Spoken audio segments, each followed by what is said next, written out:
இன்னைக்கு உங்களை சந்திக்கிறது எனக்கு ரொம்ப சந்தோஷம். இந்த தளத்துக்கு நீங்க வந்ததுக்கு நன்றி. உங்களுக்காக ஆண்டவர் நிறைய விஷயங்கள வச்சிருக்கிறாருன்றத உங்ககிட்ட பகிர்ந்துக்க நான் விரும்புறேன். இன்னைக்கு உங்க கூட நான் பேச வேண்டிய விஷயத்துக்குள்ள போறதுக்கு முன்னாடி சில விஷயங்கள சொல்லிக்க விரும்புறேன். நீங்க ஜான் கிஃப்டா அப்படின்ற என்னோட Instagram, Facebook, YouTube மூலமா என்ன ஃபாலோ பண்ணி என்னோட பதிவுகளை நீங்க பெறலாம். தினமும் என்னோட பாட்காஸ்ட் நீங்க கேட்கலாம்.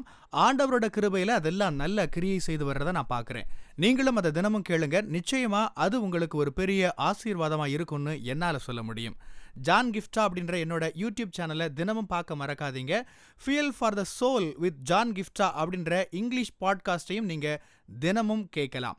www.johngifta.com அப்படின்ற என்னோட வெப்சைட்லையும் இதெல்லாமே இருக்கும்.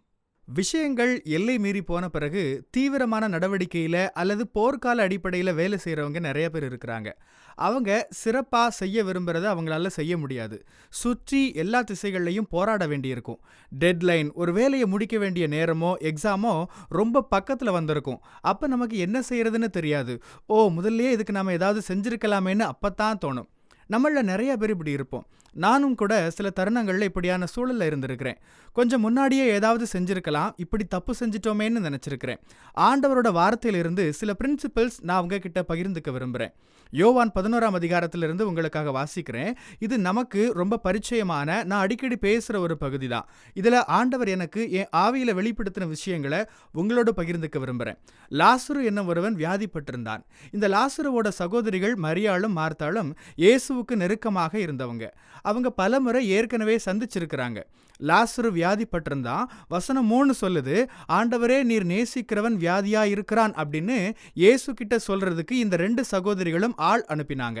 லாசருவை உயிரோட ஆண்டவர் எழுப்பின அந்த அற்புதமானது இயேசுவை சிலுவைக்கு போய் மரித்து உயிரோடு எழுந்த அந்த காலகட்டத்திற்கு சற்றே முந்தின சில அற்புதங்களுள் ஒன்று. அந்த சமயத்தில் இயேசுவின் சுகமளிக்கும் வல்லமையை பற்றி கிட்டத்தட்ட மக்கள் அறிந்திருந்தாங்க. அவர் அற்புதங்களை செய்கிறவர் அப்படின்றது ரொம்ப பிரபலமாக அறியப்பட்டிருந்தது. 5000 பேருக்கும் அதிகமானோருக்கு உணவு கொடுத்தது, புயலை அதட்டி அமைதிப்படுத்தினது, அவர் சகல வியாதிகளையும் நீக்கினார் என்று வேதத்தில் எழுதப்பட்டிருப்பது எல்லாமே எல்லாராலும் அந்நாட்களில் அறியப்பட்டிருந்தது. நாம இந்த சூழல்ல இதை பார்க்கணும். ஏற்கனவே யவீருவோட மகளை ஆண்டவர் உயிரோடு எழுப்பி இருக்கிறாரு. ஆனாலும் உயிர்த்தெழுதல் அப்படின்னு சொல்லும்போது மக்கள் நிறைய அது போன்ற அற்புதங்களை பார்க்கல. அதனால இயேசு நிச்சயமாக லாசருவை எழுப்புவார் அப்படின்றத அவங்க அறிந்திருக்கல. பின்னால வசனம் 23 நம்ம பார்க்கிறோம். இயேசு லாசருவின் சகோதரி மார்த்தா கிட்ட உன் சகோதரன் எழுந்திருப்பான் அப்படின்னு சொல்றாரு. ஆமா, எல்லாரும் எழும்பும் கடைசி நாளில் அவனும் எழுந்திருப்பான் என்பதை அறிந்திருக்கிறேன் அப்படின்னு மார்த்தாள் சொல்றாங்க. ஆமா ஆண்டவரே, உம்மால் அவனை உயிரோடு எழுப்ப முடியும்னு அவங்க சொல்லல. இயேசு ஒருவரை உயிரோடு எழுப்ப முடியும் என்பதை அவளும் கூட முழுமையா விசுவாசிக்கலன்னு சொல்லி நான் நினைக்கிறேன். ஆனா சுகமளித்தல் அப்படின்றத எடுத்துக்கிட்டா அவரால் எல்லா வியாதிகளையும் சுகமாக்க முடியும்னு எல்லாருக்கும் தெரிஞ்சிருந்தது. தங்களோட சகோதரன் வியாதியா இருக்கிறான்னு உடனேயே அவங்க இயேசுவுக்கு சொல்லி அனுப்பினாங்க. ஏன்னா இயேசுவால வியாதியிலிருந்து சுகம் கொடுக்க முடியும் அப்படின்னு அவங்க நம்பினாங்க. அதனால அவங்கள பொறுத்த மட்டும் சூழ்நிலையானது கட்டுப்பாட்டுக்குள்ளதான் இருந்தது. அவங்க இயேசுவோட நெருக்கமா இருந்தாங்க. இயேசு நிச்சயம் அவனுக்கு சுகம் கொடுப்பாருன்னு அவங்க நினைச்சாங்க. அவங்களோட சகோதரன் வியாதியா இருந்தப்ப கூட சூழ்நிலை கட்டுக்குள்ளதான் இருக்குதுன்னு அவங்க முழுசா நம்பினாங்க. ஏன்னா அவங்க இயேசுவை கூப்பிட்டா அவர் வந்து சுகமாக்கிடுவாருன்னு நினைச்சாங்க.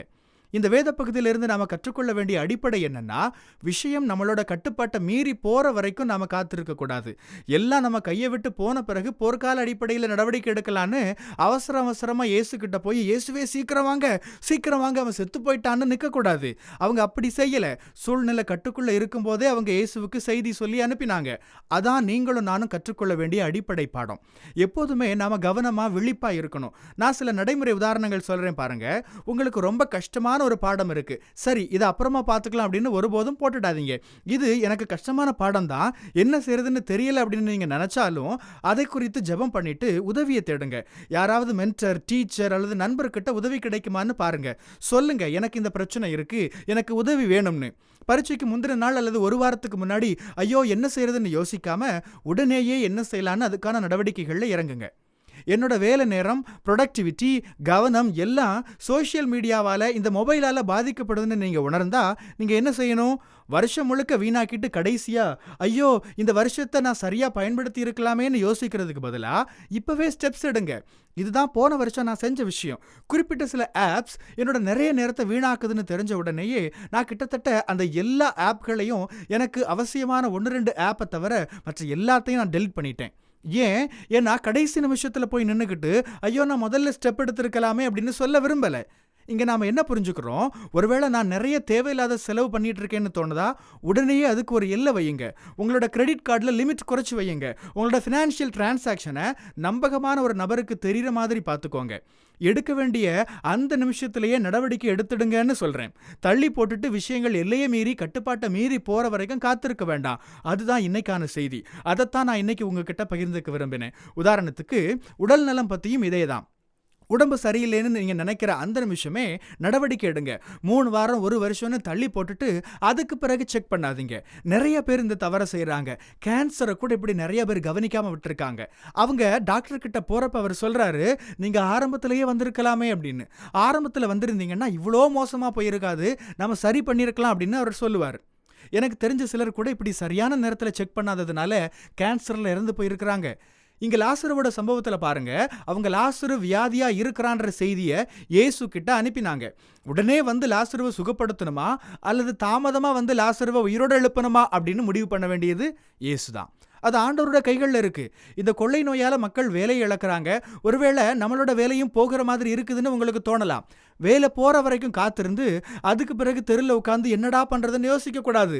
லேசா அதை பத்தி கேள்விப்படும் போதே நீங்க ஸ்டெப் எடுக்கணும். வேற வேலையை பத்தி யோசிச்சிருக்கலாம். அது என்னவோ அதை செய்ய வேண்டியது நீங்க தான். முந்தின வேலையை நீங்க இழக்கிறதுக்கு முன்னாடியே புது வேலை கிடைக்குதா அல்லது வேலையை இழந்த பிறகு கிடைக்குதான்றது ஆண்டவரோட கைகளில் இருக்கு. நீங்க கவனமா இருக்கணும். நீங்க எந்த கவனமும் இல்லாம அலட்சியமா இருக்கிற நபரா அல்லது என்ன நம்புற அதே சமயத்துல எதையும் செய்யாம வெட்டியா இந்த நபர் இருக்கலன்னு ஆண்டவர் பார்த்துட்டே இருப்பார். அதாவது விஷயங்கள் கொஞ்சம் நல்லபடியா போகல அப்படின்னதுமே கொஞ்சமா பாதை மாறி போனாலும் கூட அது கடைசியா ரொம்ப மோசமா போற வரை காத்திருக்காம உடனே சரியான நடவடிக்கை எடுங்க. ஒரு உதாரணத்தோட நான் முடிக்க விரும்புறேன். எப்பவோ வாசிச்ச ஒரு சம்பவம். அநேகமா ஏதோ உலகப்போர் சமயம்னு நினைக்கிறேன். ஒரு விமானம் போய்கிட்டு இருந்ததா. ஒரு கட்டத்தில் அந்த விமானம் சின்ன கோணம் பாதையில் விலகி போச்சுதான். பெரிய அளவில் இல்லை, ரொம்ப சின்ன அளவு கோணத்தில் தான். நெக்லிஜிபிள் அல்லது புறக்கணிக்கத்தக்கதுன்னு கணக்கில் எழுதுவோமே அந்த அளவில் தான். ஆனால் கடைசி என்ன நடந்தது? இப்படி பாதியில் சின்ன கோண அளவு விலகி போனதில் விமானம் அது போக வேண்டிய இடத்துக்கு போகாமல் எதிரியோட எல்லைக்குள்ளே போயிருச்சு. உடனே எதிரி படையினர் அந்த விமானத்தை சுட்டதுனால விமானத்தில் இருந்த எல்லாரும் இறந்து போனாங்க. என்ன சொல்ல வர்றேன்னா, நம்ம கொஞ்சமாக விலகி போகிறப்ப அது ரொம்ப கொஞ்சம்தான்னு நம்ம சொன்னாலும் கூட அது சின்ன அளவு. நீங்கள் சரியான நடவடிக்கை எடுக்கலைன்னா கூட கடைசியாக மோசமான நிலைக்கு கொண்டு போய் நிறுத்திடும். நம்மளால் முடிஞ்ச அளவுக்கு உடனே சரியான ஸ்டெப்ஸ் எடுக்கணும். நம்ம நடவடிக்கை எடுத்துட்டு இயேசு கிட்ட சொல்லுவோம். எப்போ அவர் தன்னோட வேலையை செய்யணுன்றது அவரோட கரங்களில் இருக்குது. உங்களோட வேலையை நீங்கள் செய்கிறீங்களான்றது தான் முக்கியம். உங்களால் முடிஞ்ச நடவடிக்கைகளை நீங்கள் எடுக்கிறீங்க, மற்றது கர்த்தரோட கரத்தில் இருக்குது.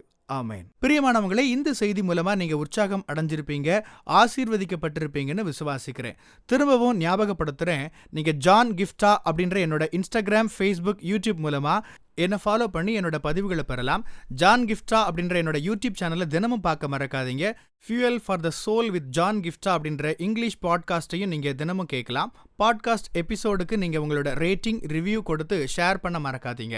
www.johngifta.com அப்படின்ற என்னோட வெப்சைட்லேயும் இது எல்லாமே இருக்கும். இந்த ஊழியத்தால் நீங்கள் ஆசீர்வதிக்கப்பட்டிருந்து மற்றவங்களுக்கும் இதே ஆசீர்வாதம் சேரணும்னு விரும்பினா நீங்களும் எங்கள் கூட சேர்ந்து ஆண்டவரோட ராஜ்யத்தை கட்டுற இந்த பணியை உங்களோட நிதி ஆதரவு மூலமாகவும் தாங்கலாம். கூகுள் பே அல்லது நெட் பேங்கிங் அல்லது பேபால் மூலமா நீங்க ஆதரவு தரலாம். எல்லா விவரங்களையும் டிஸ்கிரிப்ஷன்ல நீங்க பார்க்கலாம். ஆண்டவர் உங்களை ஆசீர்வதிப்பாராக.